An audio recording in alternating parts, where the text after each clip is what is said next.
Doubles, Thin Lips, and Nergalet, just a few of the craft beers you can enjoy at Youngstown's newest brewery. I knew I wanted to open a brewery, and it's kind of like just a passion, so here we are. Glad we can do it in Youngstown. Today we'll take you inside and tell you how those beers got their names in On the Menu. On the Menu is sponsored by Price Heating and Cooling.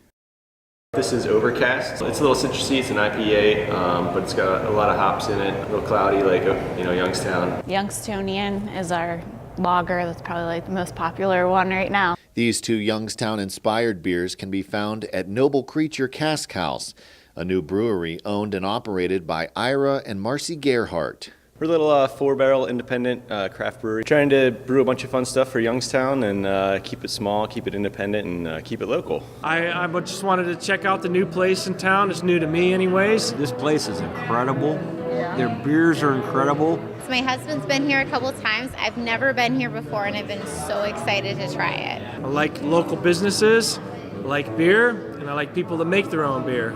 The brewery is housed in what used to be the Butler Memorial Presbyterian Church on Rayen Avenue. It was built in 1923. We didn't necessarily go out looking for a church, but it ended up being a really awesome space that we fell into, so we were lucky about that. A lot of the original materials from the church have been repurposed and can still be seen in the building today, including these stained glass windows. There were a lot of broken panels in there, but it was important to keep those. As well as the old basement floor. We repurposed the hardwood floor from the basement, so this is the original tongue and groove flooring that we used for our bar top and for the tabletops. These are the original pews, so we kind of turn them into booth seating. On this wall is the brewery's logo, a cat skull. It's in honor of a cat that we had when we first moved to Youngstown, so sort of our theme has been about our pets. They've even named some of the beers for their pets, such as Thin Lips, Doubles, and Nergalet. This is Nergalet, so this is like the first run of our barrel program. We're kind of focusing on a lot of like barrel-aged sour stuff and some like mixed culture fermentations, but I like to do a lot of lagers too, some IPAs, some stouts, just trying to keep a good blend of everything. Right now the brewery has 11 beers on tap with a 12th on the way. Maintain, I think it's called. It's very good. Youngstonian.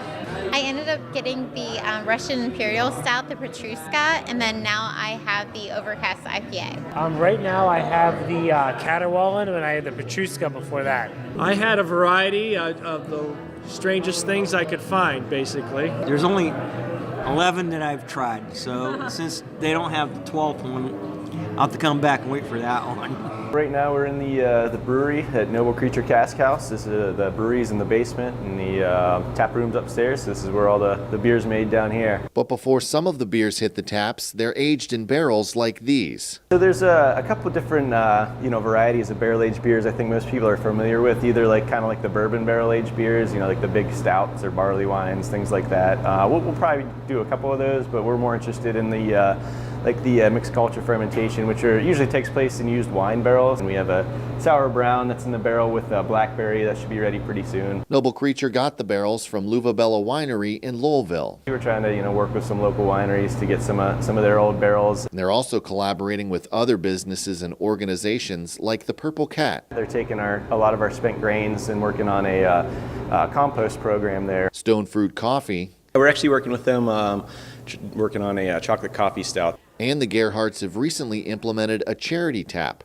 Currently, a percentage of every pint of Double sold is donated to Friends of Fido. We're excited to do more charity stuff and be more part of the community. And you'll soon be able to enjoy some food along with your beer. The Gerhardts say they hope to have their kitchen open this March. The goal is to do a lot of spent grain breads. I want to do homemade bagels, so sandwiches and appetizers, and then just meat and cheese trays, just simple comfort foods to go well with the beers. We're just keeping it kind of low key right now. We're only open Thursday, Friday, and Saturdays. Once we get the kitchen open and running, we'll be open probably Wednesday through Sunday, and eventually we'll try to be open 7 days a week. But just kind of easing into it and working on making quality beers and having a cool place to hang out. It's a fun place to gather. I think friends would enjoy it. Just really nice to look around. I mean, stained glass windows, an old church. What more can you want? We go to a lot of different breweries, I feel like these are really solid beers, especially for this area. If you like craft beers, you got to try this place. This is incredibly awesome.